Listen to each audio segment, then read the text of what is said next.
think we'll go ahead and get started here, hoping you're all able to hear me with this microphone. I'm Rick Caulfield, Chancellor here at the University of Alaska Southeast, and I just want to express my sincere appreciation to all of you who are here, students, supporters of our university, staff, and faculty. We're very grateful for you to be here, and what we want to do tonight in the time we have is give you an overview of some of the changes that are going on in the university system as a whole, the challenges we're facing with the budget, and also some new directions that we're likely to take here very soon. So first of all, I know there are people in this room who have been involved with higher education here in Southeast Alaska for many, many years. Some of you will remember the Juneau Douglas Community College. Some of you will remember Islands Community College in Sitka, Ketchikan Community College, the Southeast Alaska Senior College, University of Alaska Juneau, and then eventually the University of Alaska Southeast. And I've always been proud of the fact that unlike elsewhere in the state, we have focused on serving our entire region. And so we are University of Alaska Southeast for a reason. It was University of Alaska Juneau, but back in the day, the decision was made to incorporate our three campuses, Juneau, Sitka, and Ketchikan, into one regional university. And I think we've worked hard to make that successful. We're all in communities that are not connected by road. We're all in communities that share a focus on the marine environment, on the maritime trades, on fisheries, on tourism. And so it made perfect sense that our three campuses would be working together. And so for all of you who've been involved with higher education here in Southeast for many years, a special thanks to those of you who've been donors of our scholarship programs and been supporters of our faculty and our staff and our students. So the foremost message that I want to communicate just now is that UAS is open for business. We're excited to welcome new students to our fall semester. We've had a robust summer semester. We often have teacher education students and future principals and superintendents on our campus. It's a beautiful location, as you know. Our students often come here for like a 4 or a 6 week intensive period of time, staying in our housing, building a cohort, and enjoying beautiful Southeast Alaska in the summertime. So we are excited to now transition into the fall semester. We have advisors working with students. Just the other day we had enrollment day, and I walked into our learning center where we had all of our advisors and financial aid people in one room, and it was buzzing. So I'm really pleased about that. And I think even with all of the uncertainty and all the changes, that is our focus, is student success, as it has always been. So I just want to send that message to you. And of course, again, on another positive note, this comes on the heels of a very successful accreditation that we received. You know that our university, like UAF and UAA, are accredited by the Northwest Commission on Colleges and Universities, which is a regional organization based out of Seattle. And we had a site visit from a team back in April who came here and spent 3 days of intensive review of our programs and our services, met with many students, faculty, and staff. And the very positive outcome of that was reaccreditation for another 7 years. And we're very pleased about that outcome, and I think it speaks highly to the hard work that our faculty and staff did in preparing for that accreditation and for the recognition that the Commission saw in the work that we do. We got 5 commendations, and they included the fact that we are particularly focused on student success, first and foremost, that we work together, as I said a moment ago, as a region, our 3 campuses working together, that we had a growing presence of indigenous languages and cultures and arts in our university offerings that was recognized, that we offered robust online degree opportunities like our Bachelor of Business Administration program and our Master of Public Administration, our teacher education programs, much of that is available online, and also that we provide our students with rich, high-impact learning opportunities, and that includes mucking around in the intertidal with one of our marine biology faculty members. It includes serving in the state's capital as a legislative intern with the Senator Ted Stevens Legislative Internship Program, and many other opportunities, including, for example, the wonderful serving as an editor with the wonderful Title Echoes journal that we produce from here in Southeast Alaska, highlighting the arts and the creative writing abilities of our students and people in our communities. So anyway, all of that to say that we're very excited and proud of the work that we're doing here at the university. So transitioning just a little bit, we are facing some very significant budget challenges, and that's why we're here tonight, to talk a little bit about that. And I'm especially pleased that we have an opportunity for people online to listen to this, and we have a chat opportunity. They'll be able to send in questions, and David Russell Jensen there will give me a heads up and let me know if there are questions from those listening online, because I know we have alumni and community supporters who are calling in and listening. And I think to make a long story, hopefully not too long, you're aware that the governor put forward a very significant budget reduction as part of his original budget proposal. It was a 41% cut to the university's undesignated general fund dollars. So that totaled to about $136 million altogether. So it's candidly quite breathtaking. When we first heard about that, the university has been experiencing cuts over the last 4 and 5 years, so that was nothing new. We had reduced some of our positions over that period of time, some of our programs, but I have to say that the 41% cut to our undesignated general fund was quite a dramatic reduction. What was particularly heartening in the aftermath of that announcement was the advocacy, mostly paid for, I should say, by private funds, of people all over Alaska who spoke up to their legislators about the importance of the University of Alaska, its academic and its workforce programs to the future of our state. And I see one of our legislators who's just joined us here, Representative Hannon. Thank you for being here. Strong supporter of the university. Proud alum. We were actually graduate students together at the University of Alaska Fairbanks back in the day. Those advocacy efforts, though, included the UA Strong signs that you've seen. They included rallies, and importantly, they included a flood of emails to legislators all over the state talking about the importance of workforce development and academic degrees to the lives and livelihoods of young Alaskans, the way college graduates earn a better living because of having earned a college degree, and the contributions that they make to their communities and their families make to their communities, and the healthier lives they lead with more advanced education. So we were very, very pleased with that advocacy effort. As you know, the legislature listened and worked hard to recraft a budget that put back much of the funding for the university, a reduction only of $5 million instead of the $136 million that the governor had proposed.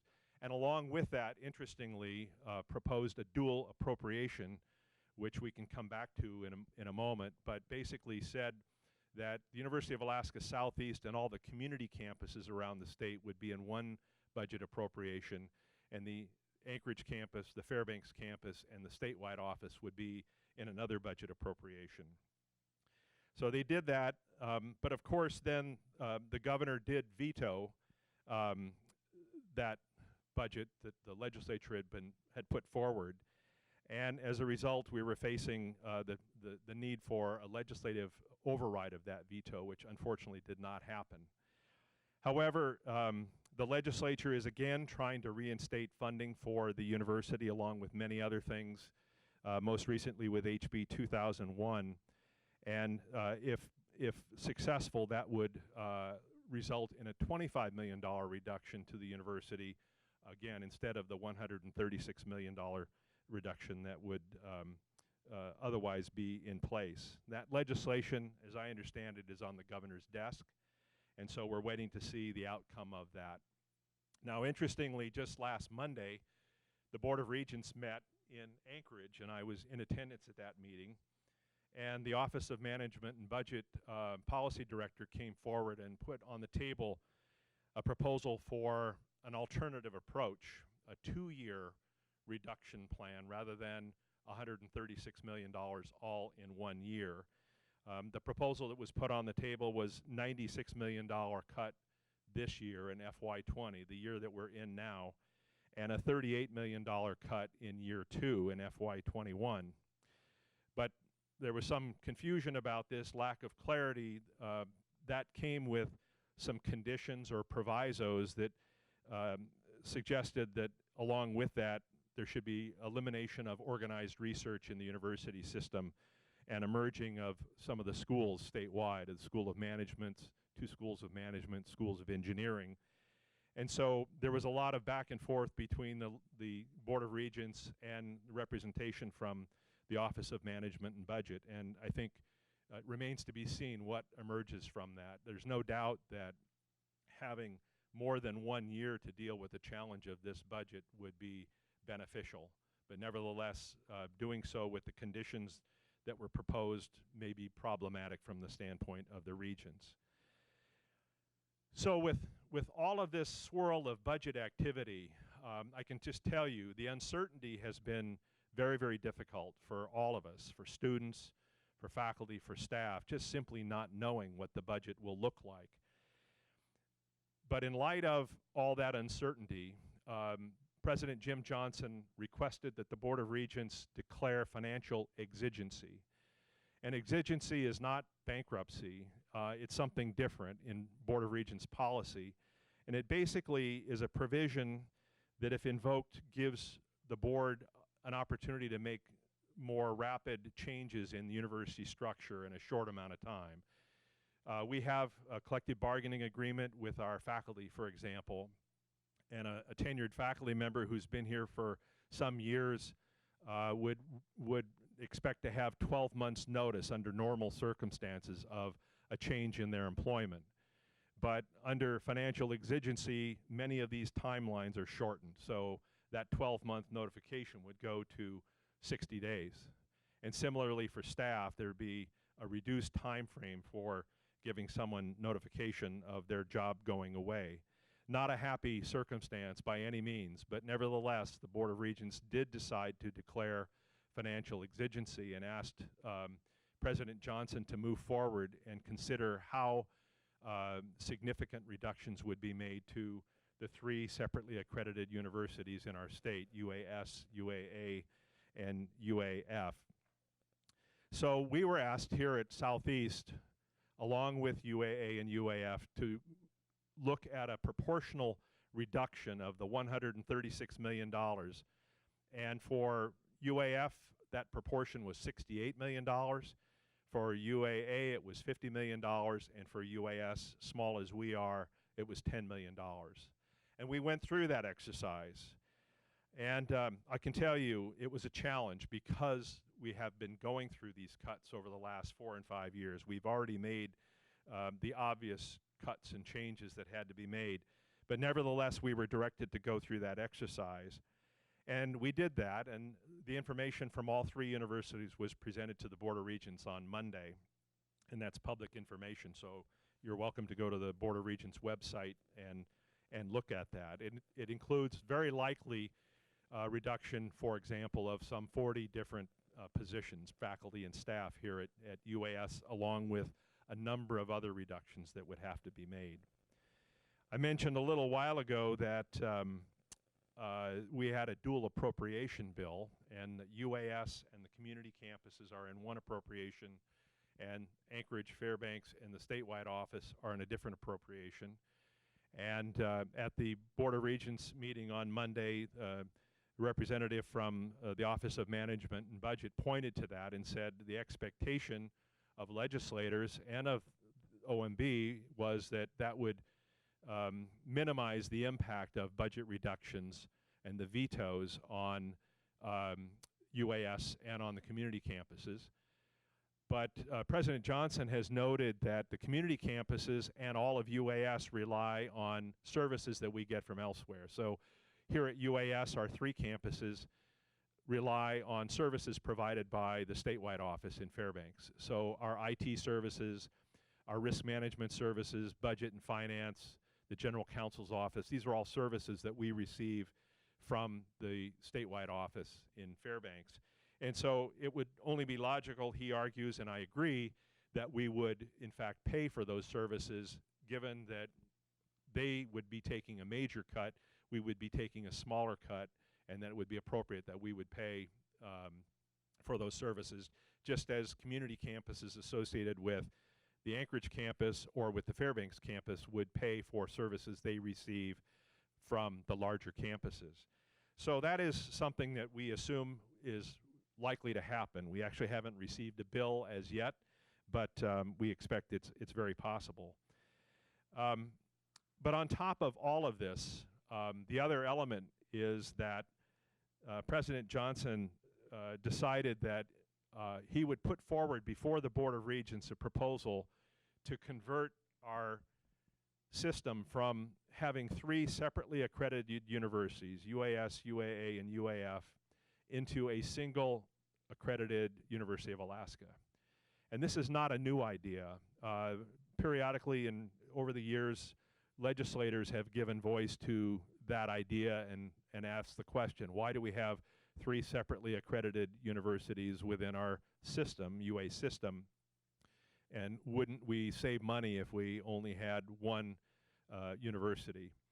And so this is an idea that was looked at seriously 4 and 5 years ago by Vice President Dana Thomas, and at the time he was in consultation with our accrediting body, the Northwest Commission on Colleges and Universities, and they really did not look on with favor on that idea. They did not encourage us to go in that direction because of the size of our state and the diversity of the programs that we offer. The other element, of course, is as Vice President Thomas looked at the costs associated with that, it didn't seem like the savings that would be accrued from that would counter the significant downsides of trying to take 3 accredited universities and move them into one. However, I think under these circumstances, with the dramatic cut that's been proposed and is what is in place at the moment, absent any change, President Johnson decided that he would put forward that proposal to merge the 3 accredited universities into one. So at the Board of Regents meeting last Monday, the board approved asking the president to move forward with a planning process and to bring that proposal to the next board meeting, which will be September 12th and 13th, for their consideration, the board's consideration. And so that is where the matter stands at the moment. It'll be something that we're going to work on very diligently over the next 5 and 6 weeks. The idea would be that instead of having 2 schools of management, one in Fairbanks and one in Anchorage, 2 schools of engineering, one in Fairbanks and one in Anchorage, that we would end up with probably one of those with a dean located in one of those communities, and those programs would merge. And similarly, our programs here in Southeast Alaska would be part of a larger statewide system.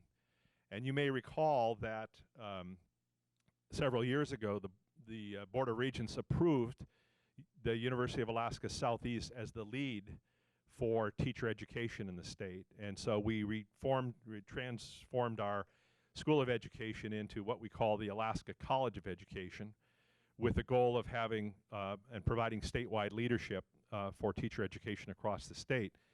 Now, candidly, we've run into some roadblocks along the way with that.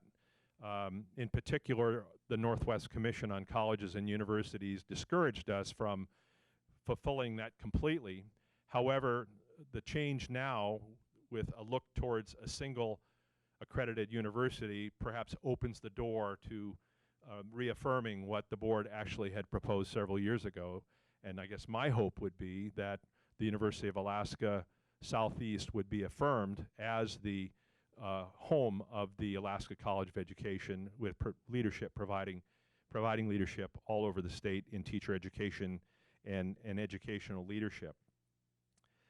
So what I've done is tried to give you a sense of the budget challenges. What I've done is I've tried to give you a sense of where we are with the Regent's very recent action to put in motion a study of having a single University of Alaska. That is not an action that's taken place yet. It's something the board simply asked to review and then make a decision about. But it's very likely to come back for review and action at the board's meeting on September 12th and 13th. So we have a lot of work to do to put that report together. We're in the midst of a lot of change, both in terms of budget and in terms of this consideration of the university's structure. I'm an optimist. I'm always looking for opportunities in a time of great change. And so we're going to be looking to our faculty and our staff, our students, and to our communities to help us evaluate the idea of having a single accreditation for one University of Alaska in the state. And whether that would be to have a University of Alaska campus in Juneau and a University of Alaska campus in Sitka and one in Ketchikan, whether it would mean we could retain the close working collaboration between our three campuses here in Southeast are all things that will need to be determined.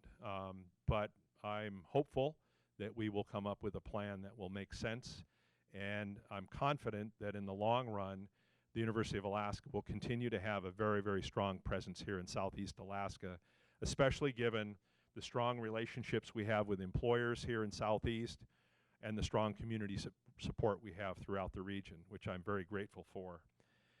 So just to sum up here, and then we can open it up for questions. If you haven't heard it in my voice, we're proud of what we offer here at the University of Alaska Southeast. There's nothing that gives me more joy than to shake the hands of every graduate that walks across the stage in our campus here in Juneau, in Sitka, and in Ketchikan. And this past year it was 650 some graduates who completed workforce credentials, associate degrees, bachelor's degrees, master's degrees. And we're particularly proud of programs like teacher education that I mentioned, like marine biology and fisheries, our biology programs, our liberal arts programs, humanities, career and technical education, mine training, the maritime trades. So we believe that we're serving our region, and we're going to continue to work to do just that. We are open for business, and we're committed to the success of all of our students, and your support makes all the difference. So I want to thank you all for being here in the room and for those who are watching online, and I'm happy to open this up for any questions that you might have. And we'll make a point of checking here in the room and also inviting questions and comments from those who are at a distance. So thank you. Questions?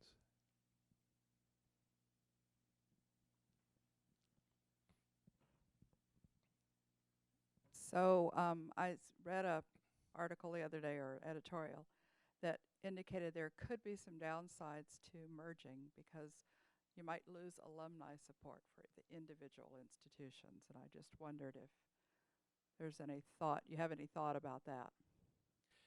Well, I do. In fact, when the president put forward the plan or the consideration for the board to look at a single accredited university in the state, I can tell you that the three chancellors, in consultation with our faculty leaders at all three universities, felt that we needed to put an alternative plan forward. And we referred to that as the Integrated UA Consortium, which would retain the three separate accredited universities. And I would say a big part of that was just exactly what you're talking about, is the long history of affiliation that people in Alaska have to their local or regional campuses, the affiliation that alumni have to scholarships that they've created. And so, you know, we put that forward, even acknowledging that there would be a need for significant cuts. But I have to say that after presenting that to the board, they made the judgment that really they needed to go ahead with the study of creating a single accredited university for the state of Alaska. And I think the real challenge then and opportunity in putting this report together for the board is how to do exactly that. How do we find ways to maintain the strong relationship that all of us have to the university wherever we are in the state of Alaska and not lose that sense of affinity? And it, you know, when you think about, we don't have athletics here in Southeast, did many years ago, but in Anchorage and Fairbanks, there's a strong affinity through athletics, whether you're a Nanook or a Seawolf, for example. And so the question about, well, what would athletics look like in a single accredited university, things like that. And people, as I said earlier, who have graduated from these institutions and have a strong affinity to them and want to support them.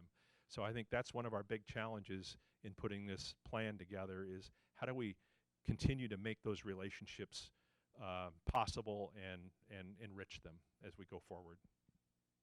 Thank you. Yes.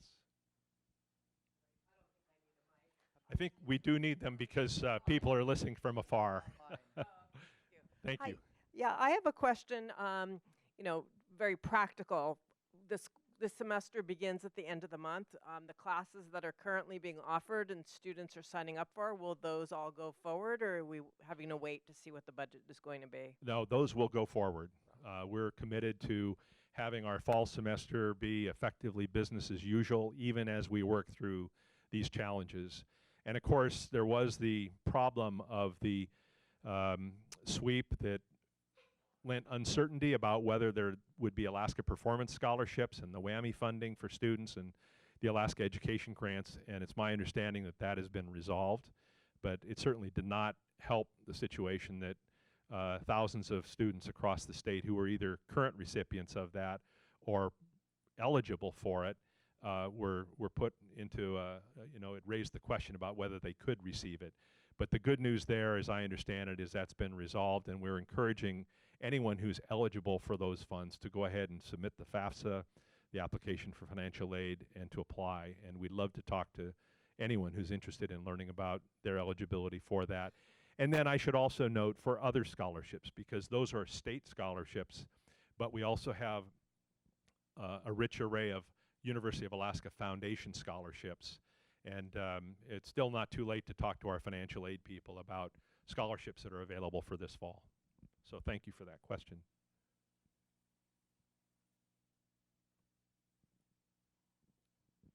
Thank you. And thank you for this update. It's really valuable and interesting. And so the plan is due to the Board of Regents September 12th. Is that what you said? I think the President's plan is it will have the plan developed and available for review by September 5th. Okay.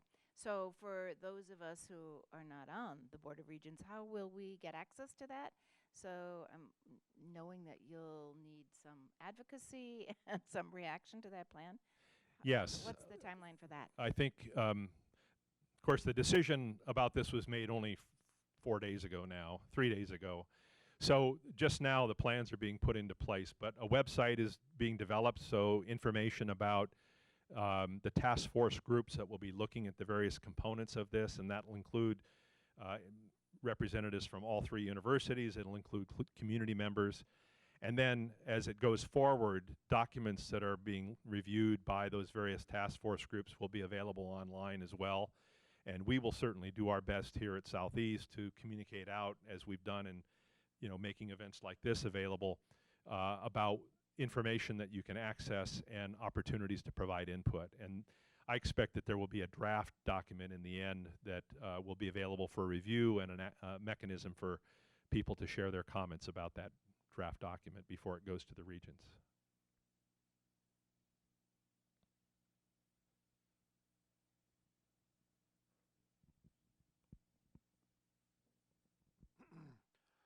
What's your take on the attack on research? It sounds to me that as if neither the governor nor anybody on his staff has a sufficient security clearance to even know what the university is doing. He's talking about canceling things which are in the stratosphere. The University of Alaska sort of has a sweep from the grassroots level up to the research level. And an attack on research is an indication, to me, of mindlessness. Well, as you know, there are scientists and research organizations and funders all across the country and really across the world who do look to the University of Alaska system, and I would say in particular to the University of Alaska Fairbanks, for outstanding research in the Arctic and on climate change and on fisheries. And so the Board of Regents certainly heard a lot from those entities about the importance of maintaining funding for research. The representative from the Office of Management and Budget pointed to other universities that fund research in different ways. They receive funding from businesses or private donations to help fund research, or they have endowments. But I think it's fair to say that we don't have those sources of funding. And so the state general fund dollars have been instrumental in providing matches for research dollars to allow very, very high quality research to go forward. And I would say even here in Southeast, our faculty are also involved with research, and we also have the Alaska Coastal Rainforest Center, which works very closely with colleagues at the University of Alaska Fairbanks and University of Alaska Anchorage, and with very, very modest funding has been able to leverage dollars for doing research as of great importance to Southeast Alaska, to include, for example, the research on Suicide Basin and water levels on the Mendenhall River, and looking at fisheries issues and so forth. So as we look across the board, for every dollar spent by the state in research, the state receives something like $6 back in return. And so it's a great return on investment, and to your point, I think it helps answer questions that are important to all Alaskans as we face significant issues associated with climate change, management of our fisheries, and so forth, that are really crucial to our state's future. So I don't have a good answer for why that was highlighted, other than pointing to perhaps other sources of funding for research that candidly I don't think are realistic. Well, if I can beg your indulgence, I'm going to tell a little story about research. On the West Ridge in Fairbanks, there's a gigantic antenna on top of the Elvey Building. What's the antenna? Anybody know what the antenna is? About 1987 or 85, Japan, Canada, and the European Scientific Consortium all launched satellites called SAR satellites. And they approached the United States to download the data from all three satellites. So the United States' investment was the download facility. 3 other nations provided the satellites, and the deal was the United States gets the data. The United States has been receiving data from that downlinking facility every day since that year. And their cost on it is literally fractions of a penny per whatever you want, a day's worth of data. They have geophysical data worldwide. They're polar orbiting satellites. The Earth turns underneath the satellites and they sweep the entire globe. And that investment, that scientific investment, may be the best scientific investment in history, or certainly in the top 2 or 3%. So, and that's just one example. Another interesting story is the story of the Sunichi Akasofu building next to the Elvey Building. Who paid for that building? The Japanese. Sunichi Akasofu went to Japan with his serious clout and brought the money for that building back from Japan. This story is huge, and it sounds to me as if all the bits and pieces are unknown to or have been dropped by the current administration. Thank you. You're welcome.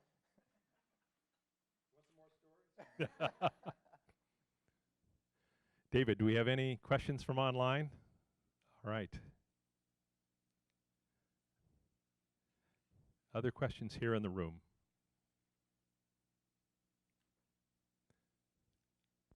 Rosemary.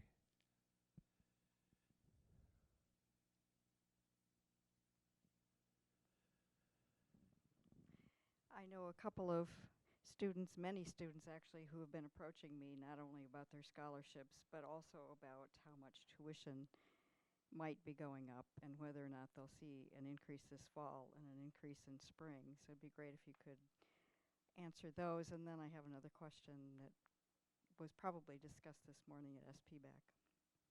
So to answer your first question, the Board of Regents had already approved a 5% increase in tuition for the coming academic year. So that's been in place actually for over a year. We've been planning on that. With the budget challenges we're facing and the modeling we're doing of how to respond, the President did ask us to consider the possibility of another 10% increase in the spring semester. That's not something the Board of Regents has approved. It would take the board approving it, but we were asked to model that. And I would say that in other states where public universities have faced significant budget cuts like this, that has been one of the elements of resolving the problem is raising tuition. The University of Alaska is still quite affordable when you compare us to other public universities across, especially the western states, for example. So we're below the median for tuition. But that said, I think we realize that there is often an inverse relationship between raising the price and students coming and enrolling in our classes. One step we did take recently as a sidebar was to reduce the cost of many of our career and technical education classes by 25%, and we're going to be continuing that practice because we did find that the cost of those career and technical education classes was relatively high compared to, say, community colleges in the lower 48. And because of that, we've lowered the tuition for those classes, leading to occupational endorsements. And in fact, here in Juneau in particular, but all across Southeast Alaska, we've seen a rise, an increase in enrollment of students associated with that 25% reduction. So we can see that there's a relationship between the cost of tuition and cost of tuition and enrollment. And yesterday at a faculty meeting, when we were discussing things that are so positive about UAS, one of the things that you already talked about was sort of the branding or keeping our own culture. And faculty members, of course, are very concerned about that. So as we go forward, how can we envision not just keeping our alumni attached to UAS, but also keeping our students and ourselves attached to something that's very important here, our own culture in Southeast Alaska. Yeah. I think that's one of our biggest challenges, and I appreciate your expanding it beyond alumni and donors, because you're absolutely right. I'm as I said, proud of what we offer our students here in Southeast Alaska, and we don't want to lose the distinctive quality of experience here. Students are not a number at UAS. Our faculty know the students, and our students know the faculty, and that close working relationship and the opportunity to be involved with internships and practicum experiences, working in local businesses, those kinds of things. Oftentimes you don't have those kinds of experiences until you're a graduate student. And here, because of our small size, we're able to offer those kinds of services.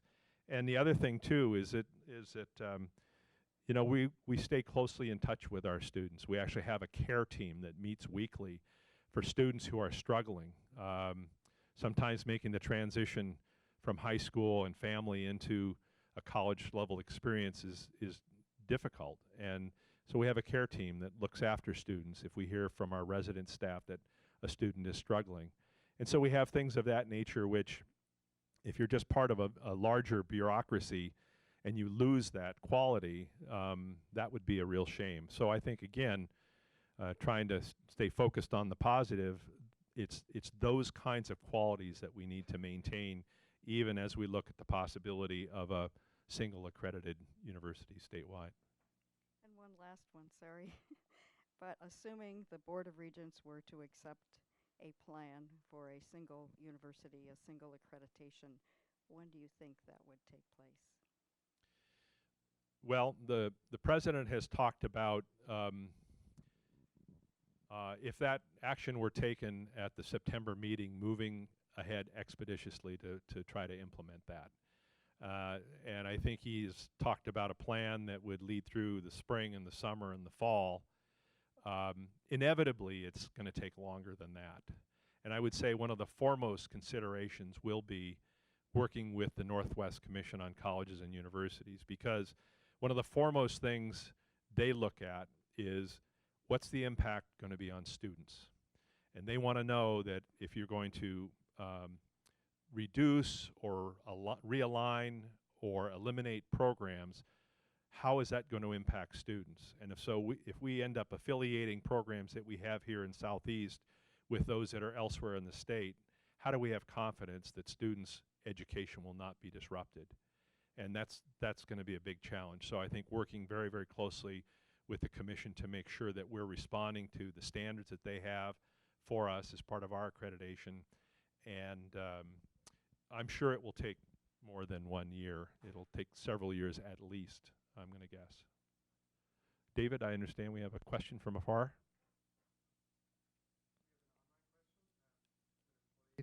Somebody was asking, was the 1% cost of living increase canceled this year? I'm afraid, yes, that's taken off the table. And for those who are working here, there had been no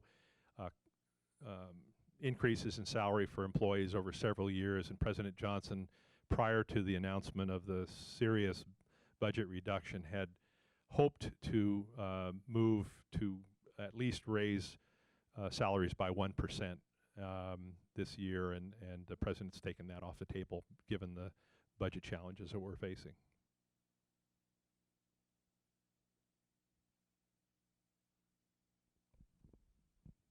Sorry, I'm also a staff here, and it just hasn't been very clear how soon we can expect layoffs. Is there a definitive time or timeline?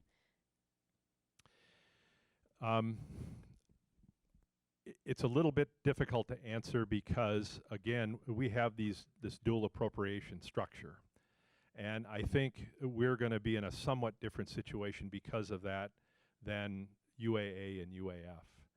And we have had to go ahead and look at scenarios for reductions, and it's possible that some of those might even come this fall because the reality is we're spending money right now that we don't really have, if you will. And that's one of the biggest concerns that the President and the Board of Regents has, is that our budget now currently is $136 million less than it was at the end of June.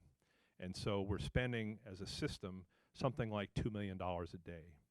And so the concern is we could run out of money by February or March. And so as prudent fiscal managers, we have to figure out how we would reduce the spend rate that we're spending, and that would probably lead to some reductions even later this fall.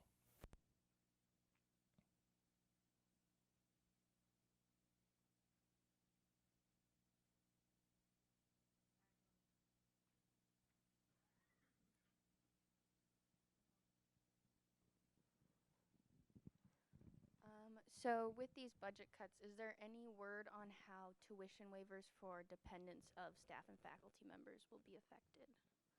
We have no plans to change the current tuition waivers for employees or for dependents. It's an idea that candidly, it's an idea that's been brought up, not here at Southeast, and there's no serious discussion about that I'm aware of.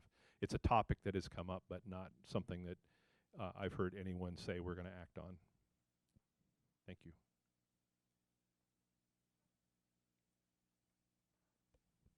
We have another online question. Will the Rec Center and Egan Library continue to be open? Yes.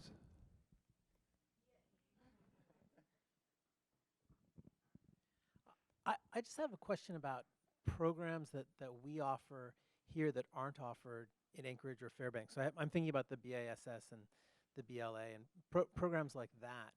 I'm assuming that things can be structured, even if we're one university system, to have control of those programs at UAS, not necessarily somewhere else. But I'm just wondering how, if you have a sense of President Johnson's plan, if he really wants everything, I guess, controlled from some central point, or if he wants to have individual campuses have their own individual programs, or how that's going to be, or if we only offer programs that are offered system-wide.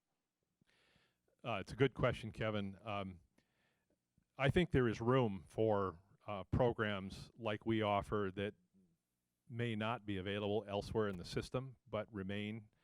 And as you well know, I think one of the hallmarks of what we're able to offer for many undergraduate students is an interdisciplinary approach to understanding the world. And that's true for our Bachelor of Arts in Social Sciences. It's true for our Bachelor of Liberal Arts program. And I think that has been something that's distinctive about what UAS offers compared to some of the other universities. And so as we go forward with the study that we've talked about for a single accredited university, those are the kinds of conversations that are going to have to take place. You know, what is distinctive about what we offer, or what Anchorage offers, or what Fairbanks offers, and which of those should we do everything we possibly can to retain. And so I think faculty like yourself and others will need to be involved with those conversations. But my hope is those programs that are really distinctive to the environment we live in will find a way to continue into the future. At the same time, you know, thinking in terms of opportunities, there may be ways to collaborate with faculty in other units that we don't currently do. We've talked a little bit about education. There's a lot more engagement of education faculty across the system now than I would say there was 5 and 10 years ago. I've often thought that because of the richness and diversity of Alaska Native cultures and languages across the state, that our students could benefit from a program where you have a faculty member who's Athabascan in the interior, or Yupik on the coast, or Tlingit or Haida here in Southeast, and they're working together to teach a course, maybe online, maybe as a cohort, what have you, where the richness of those cultures all across the state could be realized. So I think those are some of the things that, you know, could easily be more readily done through a single accreditation, and those kinds of collaborations more easily put together.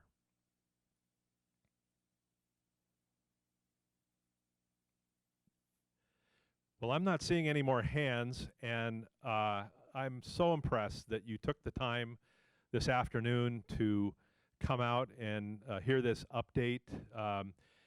Things are moving fast, and we're doing our level best to tell you what we know and be clear about what we don't know. And there's still a lot we don't know, as mentioned about the legislature and the governor's interaction still at this point in time. But we're trying to keep people informed and give you an opportunity to ask questions. And I'm very grateful for our Alumni and Friends organization.